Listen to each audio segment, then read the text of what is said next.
How you doing, guys? Welcome back to Coffee and Juice.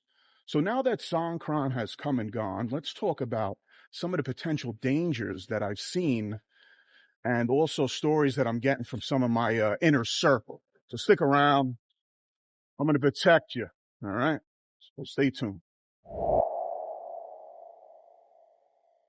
right. So if you don't know what Songkran is, it's basically the biggest festive event out here in Thailand. It seems to last about a week, but it kind of falls on the 18th or 19th on that particular day.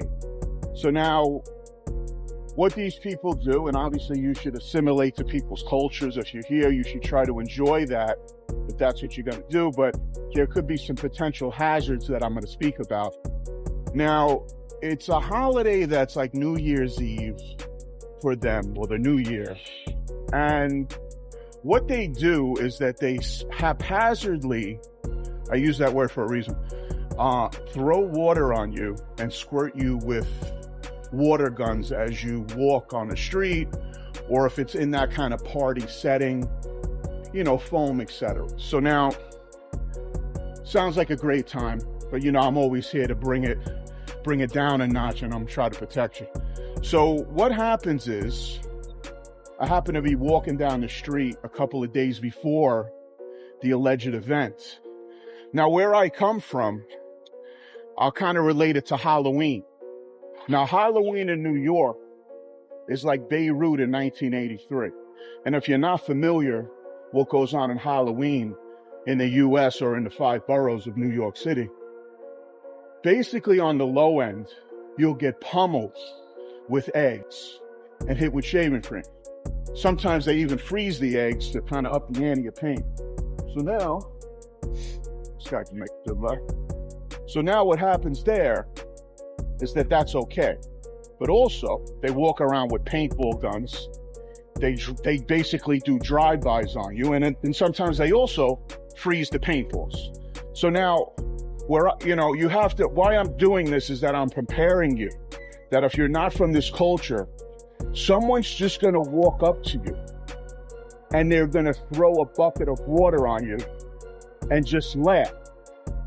And once again, respect and assimilate cultures. But what I don't want you to do is basically pummel someone on the street.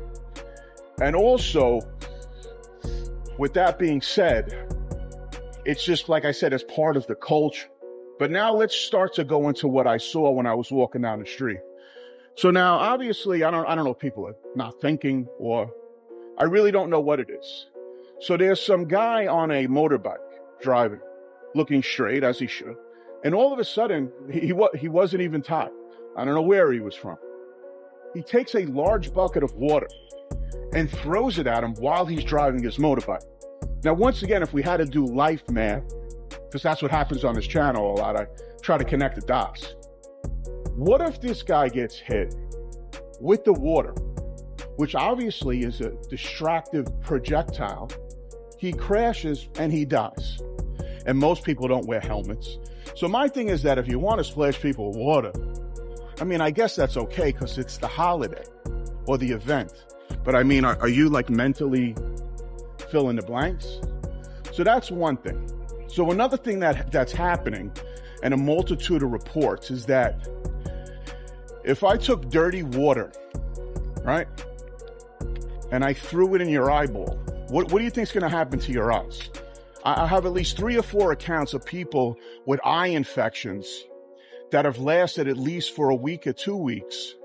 And, it's something to consider if you come out here. And what I personally do, and I'm not saying you should do it, obviously I have to leave at certain points, even with a Thai Elite visa. Because of the TM30, it's nonsense.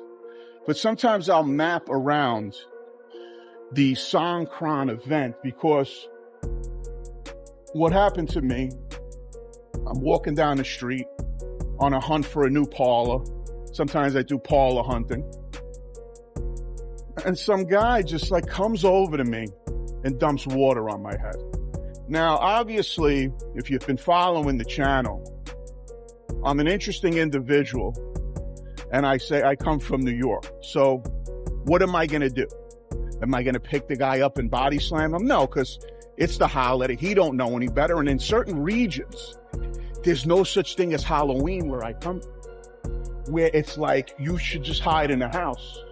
If not, it could be a rough day for you. So when it comes to the Songkran event, also consider this, and once again, people are not considering this, is that if you're walking around with your cell phone like people normally do, and somebody dumps water on your head, and then also you're holding your phone, what do you think is going to happen to your phone? So it could be a $1,500 hit, et cetera, et cetera. So all I'm saying is that the way I negotiate Songkran is I'm just basically not here. I'm invisible, and I'm not saying you should do it. Some people that I know out here, they live for it. It's like, oh, Songkran is coming. Hey, look, whatever works for you, it's cool. But all I'm here, me, I'm here to give you the potential hazards and just bring awareness on the flip side of the coin. So Coffee and Juice, we'll talk soon, and have a great day.